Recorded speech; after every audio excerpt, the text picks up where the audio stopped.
덴마크에 한 청년이 있었습니다. 그 청년의 이름은 키에르케고르입니다. 키에르케고르는 제 대학 시절에 제 정신적인 지주 같은 역할을 했습니다.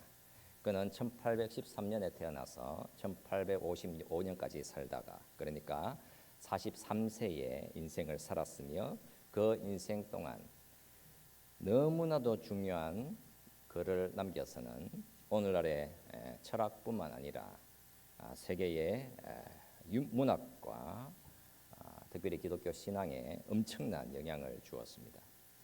오늘은 그의 인생에서 마주했던 한 가지 사건을 떠올리면서 말씀을 보도록 하겠습니다.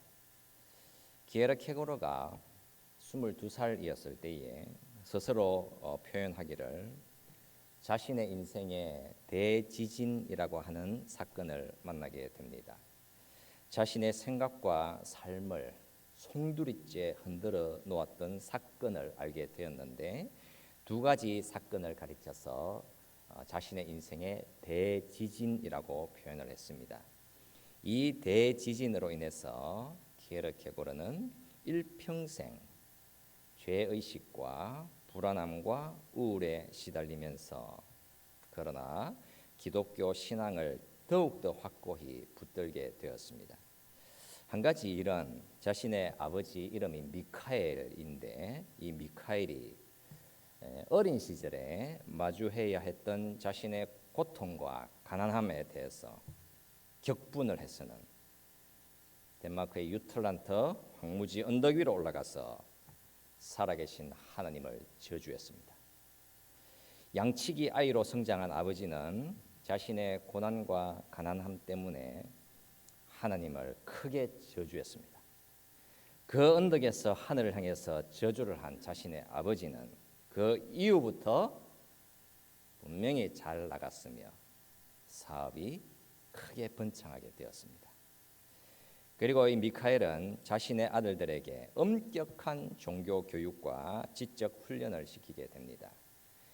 키에르케고르는 자신의 아버지로부터 경건함을 훈련받았지만, 그러나 아버지를 짓누르고 있었던 무거운 죄의식을 알게 되었는데, 그것은 바로 자신의 아버지가 어릴 적 하나님을 향해서 퍼부었던 저주 때문이라는 것을 알게 되었던 것입니다.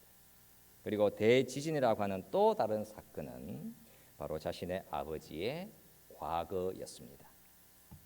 키에르케고르의 어머니는 자신의 아버지 집안에서 일했던 하녀였습니다.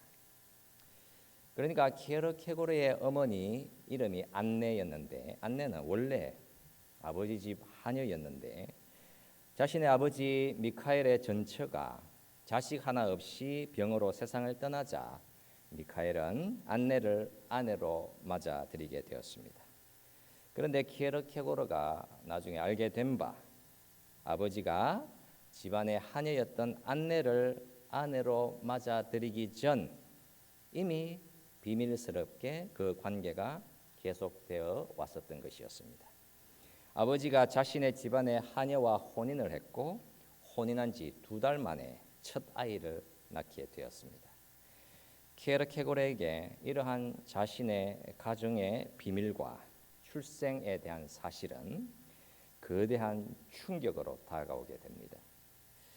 언제나 루터교적인 경건과 양심을 강조해왔던 자신의 아버지의 비양심적이고 비종교적인 언행이 아들 키에르케고르에게 충격을 가게 되었습니다.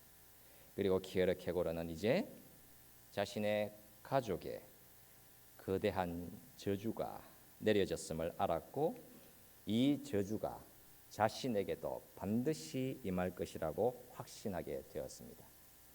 자신의 어머니에게서 7남매가 태어나게 되었는데, 그 중에서 6명이 자신의 아버지가 죽기 전에 차례차례 죽어나갔습니다. 자신의 아버지는 82살까지 오래 살았지만, 그 긴 생애 동안 2명의 부인이 죽었고 6명의 자녀가 죽어가는 것을 친히 바라보면서 그 아버지가 괴로워해야만 했습니다. 키에르케고르는 알았던 것입니다. 아버지의 2가지 그 사건으로 인해서 하나님의 저주가 자신의 집안에 깊이 뿌리 박혀 있다고 확신했습니다. 자신의 아버지의 많은 나이가 하나님의 축복이 아니라 하나님의 저주였다는 사실을 알았으며 거대한 죄책감이 온 가족을 덮고 있었음을 알았던 것입니다. 이제 키에르케고르는 그 대지진 이후 죄의 극복이라고 하는 과제를 들고 43세로 죽기 전까지 그의 일평생 참된 기독교에 대해서 고민했으며 마침내 예수 그리스도의 그 십자가 은혜 아래에서 비로소 안식을 누리게 되었습니다. 키에르케고르가 깨닫게 되었던 바 자신의 아버지와 가족에게 숨겨져 있었던 일은 반드시 자신과 자신의 가족의 거대한 고통과 죄의식을 가할 것을 알았던 것입니다. 여러분, 오늘 우리는 남유다와 북이스라엘의 왕들이 걸어가는 길과 방향을 보게 됩니다. 뭔가 이들을 억누르고 있는 거대한 죄의식들이 있음을 확인할 수 있습니다. 이들이 숨기는 것이 있음을 알 수가 있습니다. 분명히 그들은 답을 알아야 했으며 안식과 평강의 자리로 나가야만 했습니다. 문제가 있다면 도대체 무엇이 문제인지를 확인을 해야 했으며 반드시 그 위험한 길에서 그들은 돌이켜야만 했습니다.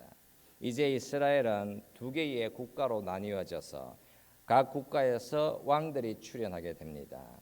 수많은 왕들이 새롭게 세워지게 되고 이제는 각 나라와 각 왕들이 그들이 원하는 것을 찾아서 길을 떠나가게 됩니다. 그들이 걷고 싶은 길이 어떤 길이겠습니까? 저와 여러분들은 어떻습니까? 어떤 인생을 살고 싶으신지요? 이 본문 말씀에서 우리가 걸어가는 길과 상당히 닮아 있는 부분은 없겠습니까?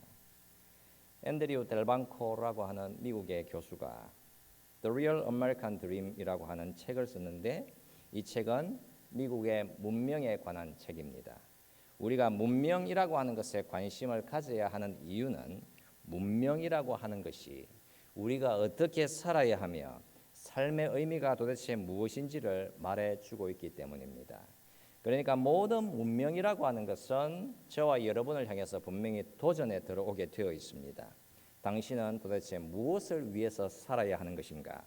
당신을 의미 있게 만드는 것은 도대체 무엇인가? 그렇다면 이 미국이라고 하는 나라는 지금까지 어떤 문명을 추구하며 달려왔습니까? 가장 먼저 이 책에서 보면 18세기를 돌이켜보게 되면 미국의 문명에 있어서 무엇을 위해 살 것이며 내 인생, 내 삶을 정말 의미 있게 만드는 것은 바로 하나님, 살아계신 하나님이라고 생각해 왔습니다. 그런데 19세기에 들어와서는 미국의 문명이 추구하는 방향은 국가였습니다. 이 나라가 바로 당신의 나라이며 이 나라가 당신의 가족을 위한 나라다라고 하는 방향으로 길을 틀었습니다. 이제 그 방향은 달라졌다라고 델방코 교수가 얘기합니다. 21세기 서방 문명은 이제 자유라고 하는 것을 추구하기 시작했습니다. 그 자유는 바로 나의 자아, 나의 원함의 추구, 바로 그 방향이라는 것입니다. 당신 인생의 의미란 도대체 무엇이며 당신은 무엇을 위해서 살고 있습니까? 이젠 하나님도 아닌 것이고 이제는 국가도 아니며 이제는 바로 나의 자아의 추구, 나의 개인의 자유, 그게 내 인생을 의미 있게 내 삶을 보람되게 만드는 궁극적인 가치라는 것입니다. 내 인생의 행복과 나의 개인적인 자유, 그게 세속인들이 그렇게 원하고 기대하고 추구하고 달리는 방향이 되었습니다. 그렇다면 문제가 발생을 하게 되는 것이지요. 그것이 바로 고난이라고 하는 것입니다. 고난이 와서 나의 자유와 나의 행복을 빼앗아 간다. 그렇게 되면 나의 인생이라고 하는 것은 파멸 속으로 밀려가게 되어 있는 것입니다. 다 끝났다. 완전히 녹아버리게 되어 있는 것입니다. 사실상 이 델방코 교수가 분석하는 문화 분석은 사실상 모두가 다 우상에 관한 얘기입니다. 인간의 관심사가 다양한 신들에게서 이제는 거기에서 의미를 못 찾고 방향을 틀어서는 국가에서 의미를 찾으려고 하다가 이제는 그것도 상실해 버리게 되고 이제는 나라고 하는 우상을 섬기며 살아가게 되더라는 사실입니다. 여러분 오늘 이 본문 말씀에서 읽지 않았습니다만은 이 열왕기상 16장 말씀, 15장 말씀에서 보시게 되면 남쪽 유다의 왕은 아비얌 그리고 아사라는 왕이 등장을 하고 또 북이스라엘의 왕은 나답 그리고 바사라고 하는 왕이 등장을 합니다. 이스라엘은 다윗과 솔로몬 왕 때에 통합 왕국이었지만 솔로몬 이후의 나라는 두 개로 갈라졌습니다. 두 개로 갈라져서 그렇게 서로가 서로를 미워하고 서로 전쟁을 했고 때로는 정말 위험한 연합을 감행하기도 했습니다. 그러나 그 나라들은 딱 한 가지 적 앞에 다 처절하게 무너져 내려갔습니다. 그 적은 바로 무엇입니까? 바로 우상이었습니다. 게르케고르는 자신의 아버지의 죄악과 죄의식을 기억하고 오직 예수 그리스도의 복음 은혜 아래에서 안식을 누릴 수가 있었습니다. 그 가게에 임한 저주를 예수라는 복음으로 끊을 수 있었던 것입니다. 그러나 이스라엘과 유다는 아버지들의 죄악들을 반복하면서 아버지들의 죄악을 따라 걸어갔습니다. 바로 그 길은 우상을 섬기는 길이었습니다. 솔로몬 왕의 손자였던 아비암은 유다의 왕이 되어서 어떤 길을 걸어갔습니까? 여러분 본문을 빨리빨리 따라오시기를 바랍니다. 본문 3절 말씀으로 가십시오. 아비암이 그의 아버지가 이미 행한 모든 죄를 행하고 라고 말씀을 합니다. 그렇다면 그의 아버지는 어떤 죄를 행했습니까? 산 위에와 모든 푸른 나무 아래에 산당과 우상과 아세라상을 세웠고 남색하는 자를 세웠습니다. 그러니까 그 시대가 가지고 있었던 풍요의 신들을 예배한 것이었습니다. 남유다의 아사 왕에 대해서는 잠시 후에 보면 되겠고 그렇다면 북이스라엘의 두 왕 나답과 바사는 어떻게 했습니까? 나답에 대해서는 성경 말씀이 전하는 바 그가 여호와 보시기에 악을 행하되 그의 아버지의 길로 행하며 그가 이스라엘에게 범하게 한 그 죄 중에 행한지라 즉 자신의 아버지 여로보암 왕처럼 베델과 단에 금송아지 형상을 만들어 놓고 거짓된 신을 숭배하게 했던 것입니다. 그리고 나답을 살인하고 왕이 된 바사는 어떤 길을 걸어갔습니까? 성경이 말씀을 하지요. 바사가 여호와 보시기에 악을 행하되 여로보암의 길로 행하며 그가 이스라엘에게 범하게 한 그 죄 중에 행하였더라. 그러니까 종교 정책을 감행하여서 백성들이 유다로 가서 예배하는 것을 가로막아 서기 위해서 베델과 단에 산당을 만들어 놓고 그곳에서 헛된 신들을 숭배하게 만들었습니다. 그렇다면 이런 왕들을 보면 이들에게 우상은 어떤 것입니까? 바알상, 아세라상, 금송아지상 이런 유형적인 것이 우상들입니까? 그게 여러분 절대로 전부가 아니지요. 왕들을 지배했던 우상, 바로 권력애로의 의지, 욕망으로의 눈뜸, 그래서 하나님을 멸시함, 너무나도 위험한 힘이 그들의 심령을 장악하고 있었던 것이었습니다. 여러분 우리도 한번 잘 생각하고 고민을 하고 나의 삶을 이 말씀을 통해서 들여다보면서 기도해야 하겠지요. 우리 안에서 언제나 치명적인 우상이 될 수 있는 예를 한번 들어볼까요? 우리의 마음, 우리의 희망, 이윤, 종교, 성공, 윤리, 훌륭한 사역, 국가, 국익, 두려움, 자기의로움, 숨은 동기, 차별, 독선, 본성, 인정, 죄책감, 자유, 아름다움, 사상, 가족, 행복, 권력, 지배력, 존경, 가치, 안락함. 여러분 어떤 것 같습니까? 너무나도 좋아 보이는 것들이 과연 나의 인생의 우상이 될 수 있겠습니까? 너무나도 훌륭하게 아름답게 누구나 다 추구해 나가는 것을 가리켜서 그것은 우상입니다라고 그렇게 말을 할 수가 있겠습니까? 여러분, 이해하기가 정말 어려운 것입니다. 이해하기가 사실상 불가능한 것이겠지요. 한 젊은 남편이 자신의 아내에게 물었습니다. 우리 점심을 좀 사 먹자. 뭘 먹을까라고 물었지요. 그랬더니 아내가 하는 말이 나는 아무거나 상관없어. 당신 마음대로 해라고 했습니다. 남편이 고민을 하더니 그럼 우리 햄버거를 먹자라고 했습니다. 그랬더니 햄버거는 싫어. 그러더란 말입니다. 그래서 남편이 다시 생각하더니 물었어요. 그래 우리 짜장면 먹자. 그랬더니 상당히 화를 내면서 당신 내가 다이어트 하는 거 몰라? 라고 말을 하더라는 것입니다. 그래서 남편이 또다시 고민을 하다가 다시 말을 했지요. 그러면 우리 냉면을 먹자라고 그랬습니다. 그 말을 듣고 아내가 하는 말이 나는 차가운 것은 싫어하잖아 라고 하더랍니다. 그래서 또 생각해서는 돈가스를 먹자. 돈가스는 싫어 라고 했습니다. 그래서 또다시 물었지요. 그럼 도대체 뭐 먹을 건데? 그랬더니 그 아내가 다시 하는 말이 나는 아무거나 상관없어. 당신 좋아하는 거로 해라고 했습니다. 여러분 이게 이해가 되십니까? 분명히 아내가 그랬잖아요. 나는 아무거나 상관없어. 그렇게 말해놓고 이건 어때? 저건 어때? 그러면 말하는 것은 다 싫다고 하더라. 그러면 이게 도무지 이해하기 어려운 거 아니겠습니까? 이거는 웃자고 한 얘기고 여러분 우상이라고 하는 거 여러분 그 힘을 우리의 머리로 이해하고자 하는 것은 정말 어려운 것입니다. 그게 왜 우상이야? 내가 우상 아래 지배 아래에 있다고? 말도 안 돼. 나는 절대로 우상 숭배 안 해. 인정 안 해라고 말을 하거든요. 하지만 사실은 어떻습니까?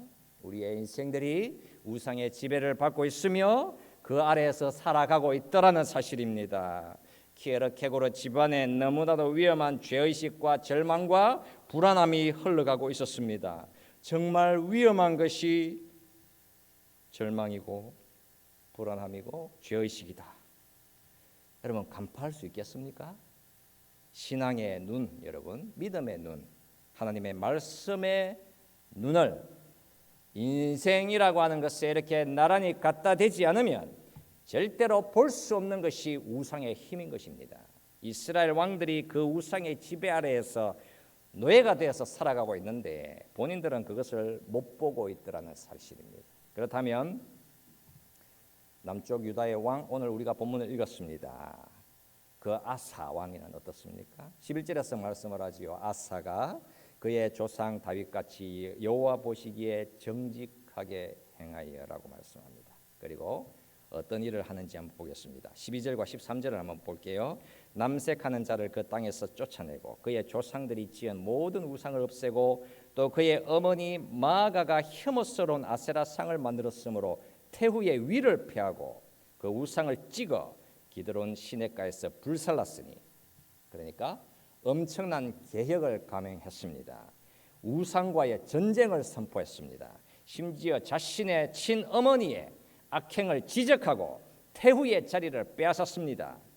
태후의 권력이라고 하는 것이 여러분 당시 얼마나 막강했겠습니까? 그러나 분명히 아사 왕은 여호와 하나님이 어떤 하나님이신지를 기억하였고 그 하나님을 의식하여서 정직하게 행하려고 했던 것입니다. 그리고 아사 왕에 대해서 하나님의 판단이 나오고 있지요. 14절에서 다만 산당은 없애지 아니하니라. 그러나 아사의 마음이 일평생 여호와 앞에 온전하였으며 라고 말씀을 합니다.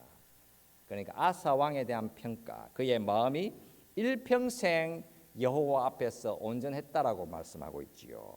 그러면서 한 가지 그의 약점, 그의 부족한 점을 말씀을 합니다. 그 말씀이 바로 산당은 없애지 않았다. 도대체 그 산당이 무엇이길래 그것은 없애지 못했겠습니까? 그 산당이라고 하는 것이 사실 이스라엘의 왕들과 그리고 이스라엘의 백성들의 삶에 그렇게 깊숙이 자리 잡고 있었던 것입니다. 여러분 그들은 절대로 산당에서 벗어나지 못합니다.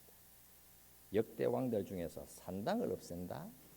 그 의미는 이스라엘이라는 나라에 밀란이 일어난다라는 의미가 되는 것입니다.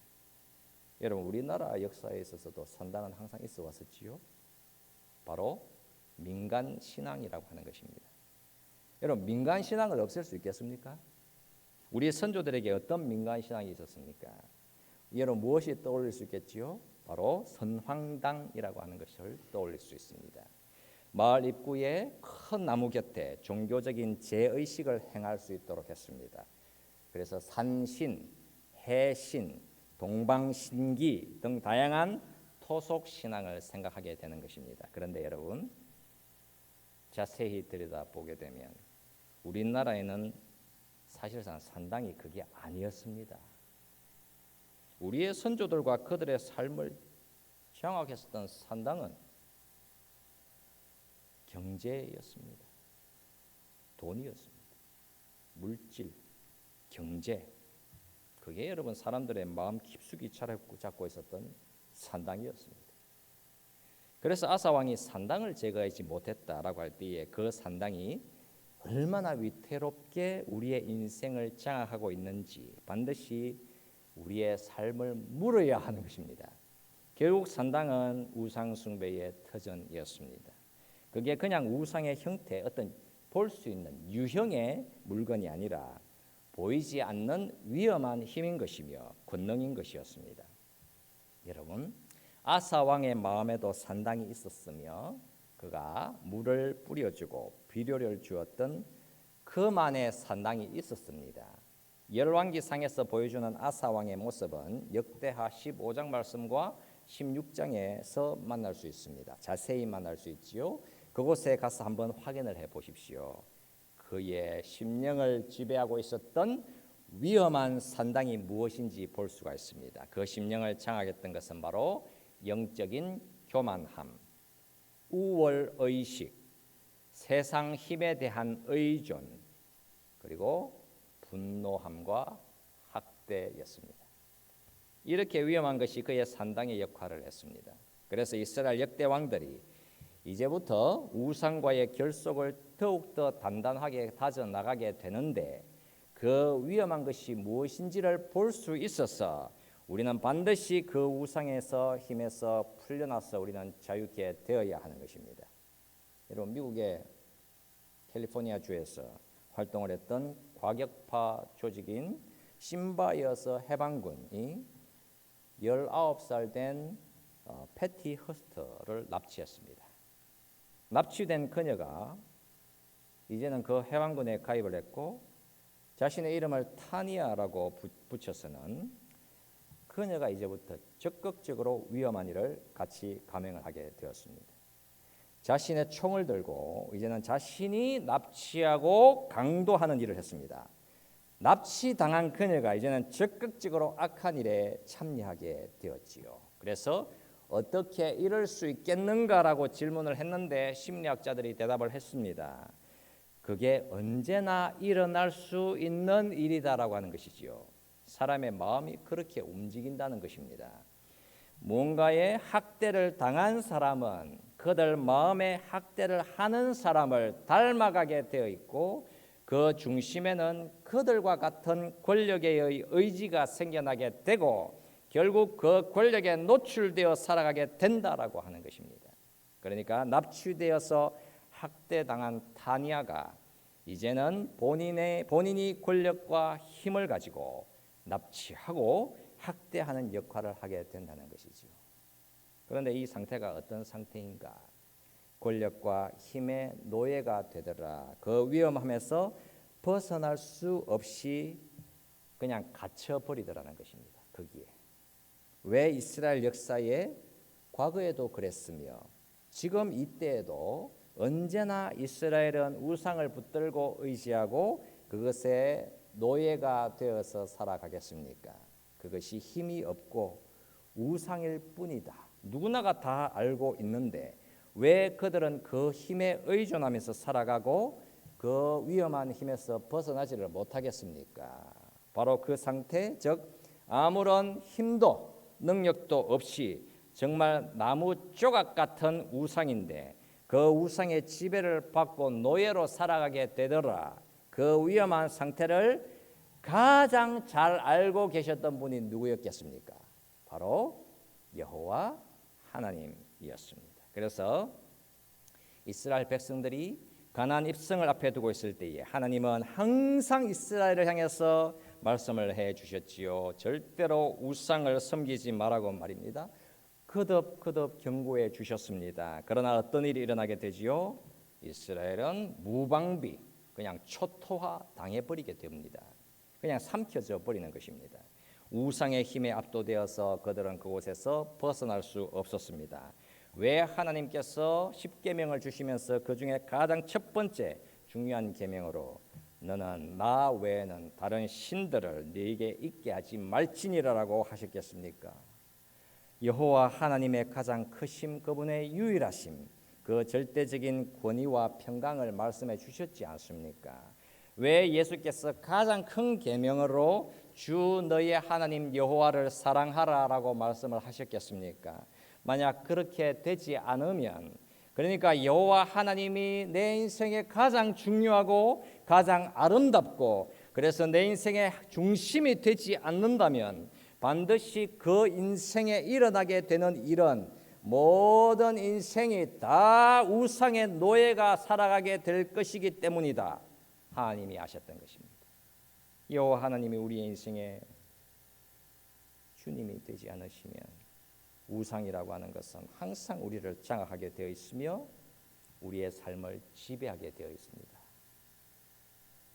여러분, 우디 알렌이라고 하는 유명한 영화 감독이며 배우이자 음악가가 있습니다.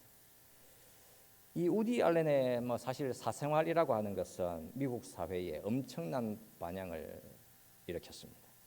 가령 여러분, 우디 알렌은 자신의 여자친구인 미아 페로의 수양딸인 순이와 사랑에 빠져서 큰 사생활 논란에 빠지게 되었었지요. 여러분, 이 우디 알렌이 자신의 여자친구인 미아와 친밀함을 가지고 살고 있었을 때에 이들은 자신들의 그 어떤 자유도 희생하지 않았습니다. 그냥 서로 자유롭게 감정적인 친밀함을 가지고 살았습니다. 그러니까 어떤 상태냐? 기독교가 정확하게 진단을 하는 것이지요. 언약이 없는 사랑입니다, 여러분. 그 어떤 통제도 원하지 않는 사랑을 추구하면서 살았던 것입니다. 이 우디 알렌이 인터뷰를 했습니다. 그가 말을 했지요.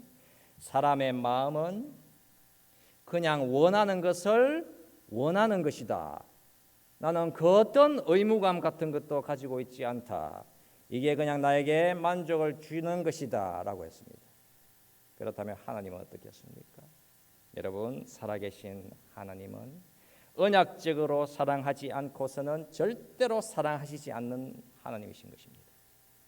하나님은 우리의 인생을 향해서 분명히 말씀을 하시는 것입니다. 나는 너와 너 자신이 나와 연합되어 살아가는 것을 나는 그런 너를 원한다.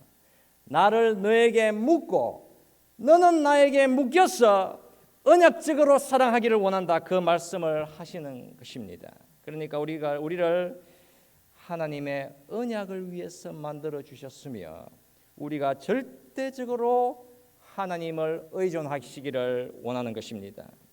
하나님이 너는 나 외에 다른 신을 네게 있게 말지니라 하셨을 때에 여러분, 이 명령은 규칙 또는 법 하나를 깨뜨리느냐의 문제가 아니었습니다.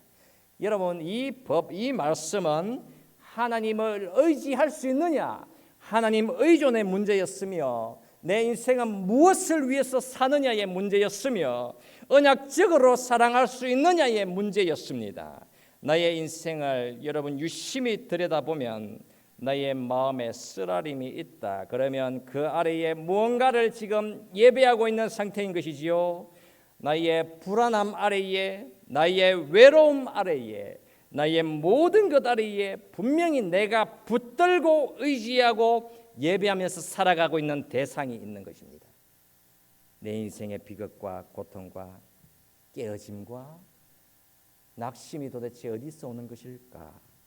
내가 그렇게 붙들고 의지하는 우상이라고 하는 것의 역동적인 힘, 그 파괴적인 힘이 지금 나를 장악해 버린 상태인 것입니다. 우리는 분명히 내가 통제하고 내가 무언가를 다스릴 수 있기를 원하는 것입니다. 권력의 의지, 인정받음의 의지, 우리는 너무나도 많은 원함을 들고 그것을 통제해 보려고 하겠지만, 그러나 무언가 그렇게 갈급하게 추구하는 그것이 반드시 우리를 지배하고 다스리게 되어 있는 것입니다. 즉 우리 스스로의 힘으로 나를 통제한다라고 하는 것은 불가능한 것입니다. 그렇게 우리의 심령은 어두워져 가게 되고 하나님보다 피조물을 더 사랑하고 섬기고 그 피조물을 예배하게 되어 있습니다. 너무나도 좋아 보이고 훌륭하게 보이고 정말 아름답게 보이는 것이 반드시 우리의 심령을 장악하게 되어 있는 것입니다. 마치 그 우상이 우리에게 힘을 주고 우리를 구원해 줄 수 있을 것이라고 확신을 주게 되어 있습니다. 그러면서 사람들은 다들 나는 우상을 예배하고 있는 것이 아니라 하나님을 예배하고 있는 중입니다. 나는 항상 하나님만을 예배합니다라고 대답을 합니다. 여러분, 모델을 하는 사람과 인터뷰를 했습니다. 그 사람이 말을 했지요. 내가 가지고 있는 전부는 나의 이 외모 하나밖에 없습니다. 이것을 잃어버리면 나는 아무것도 없습니다. 여러분, 그래서 인생들마다 이거를 잃어버린다면 나는 의미 없습니다. 그렇게 우상의 늪지대로 이미 들어서 버린 것입니다.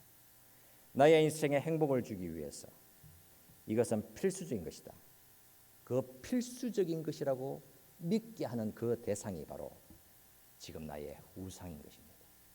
그래서 하나님이 너는 나 외에 다른 신을 두지 말라 하셨을 때에 하나님께서 말씀하시는 사실은 내가 너 인생의 주가 되지 않으면 너는 절대로 노예 상태에서 못 벗어난다. 바로 그 인간 현실, 그 죄악된 현실을 하나님께서 말씀을 해주시는 것입니다. 여러분, 한 부모가 자신들의 손에 아기를 안고 있는 모습은 지극히 자연스러운 모습입니다. 그러면서 말을 하지요. 이 아이가 자라서 이렇게 될 거야. 우리는 이 아이의 소중한 친구가 될 거야. 그리고 이 아이는 이런 일을 하게 될 거야. 도대체 그 아이에게 어떤 기대를 들고 무엇을 그 아기에게 심어주게 되겠습니까? 부모들이 무언가에 속아서 위험한 것을 심어주게 되는 것입니다. 최악 앞에 서게 되면 부모로서 실패하여서는 결국에는 자신들을 미워하고 혐오하겠지요. 기껏 잘해봐야 부모로서 성공했다라고 할 수 있을 것입니다.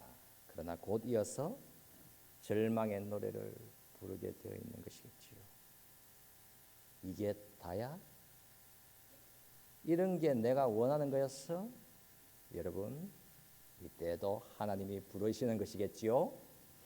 나는 너의 하나님 여호와이니 너를 노예에서 벗어날 수 있게 할 수 있는 유일한 자다. 분명히 우상을 만들지 말라고 다시 말씀을 해 주시는 것입니다. 여러분, 이 말씀 앞에 서서 반드시 우리 자신에게 하나님의 말씀으로 우리가 확인을 하고 물어야 하는 것이겠지요. 도대체 내 마음속에 들어있는 나만의 산당이란 도대체 무엇일까? 도대체 나는 내 심령 속에 어떤 산당을 지어놓고 그 산당에서 헛된 것을 숭배하고 거기에다가 소망을 주고 행복을 꿈꾸면서 살아가고 있는 것일까? 도대체 나는 어떤 우상을 품고 그곳에서 구원을 얻고 싶어 하는 것일까? 여러분, 내 심령 속에서 제거되어 버려야 할 산당이 제거되지 않고 여전히 그것이 내 인생을 구원해 줄 수 있을 것이다라고 생각을 한다면 그 환상에 빠져서 우리는 반드시 우리의 영혼을 거기에다가 팔아넘기게 되어 있는 것입니다. 하나님이 그래서 우리를 이 예배 자리에 설 때마다 다시 또다시 부르시는 것입니다. 너는 나 외에는 다른 신들을 너에게 두지 말라. 여러분, 우리가 이 말씀을 생각하면서 같이 기도하기를 원합니다. 나의 심령 깊은 곳에 흐르는 그 죄의 저주, 여러분 우상의 그 파괴적인 힘, 죄의식과 불안함과 곤고함, 그것을 오 주님 예수 그리스도의 피로 나를 덮어주시고 나의 심령 속에 우상을 제거해 주시고 오직 내 심령 속에서 그 하나님이, 그 주 예수 그리스도가 주되심이 회복되기를 원합니다 라고 우리가 함께 간절히 기도하며 나가도록 하겠습니다. 함께 기도하시겠습니다. 살아계신 우리 하나님, 우리의 심령을 보시옵소서. 우리의 영의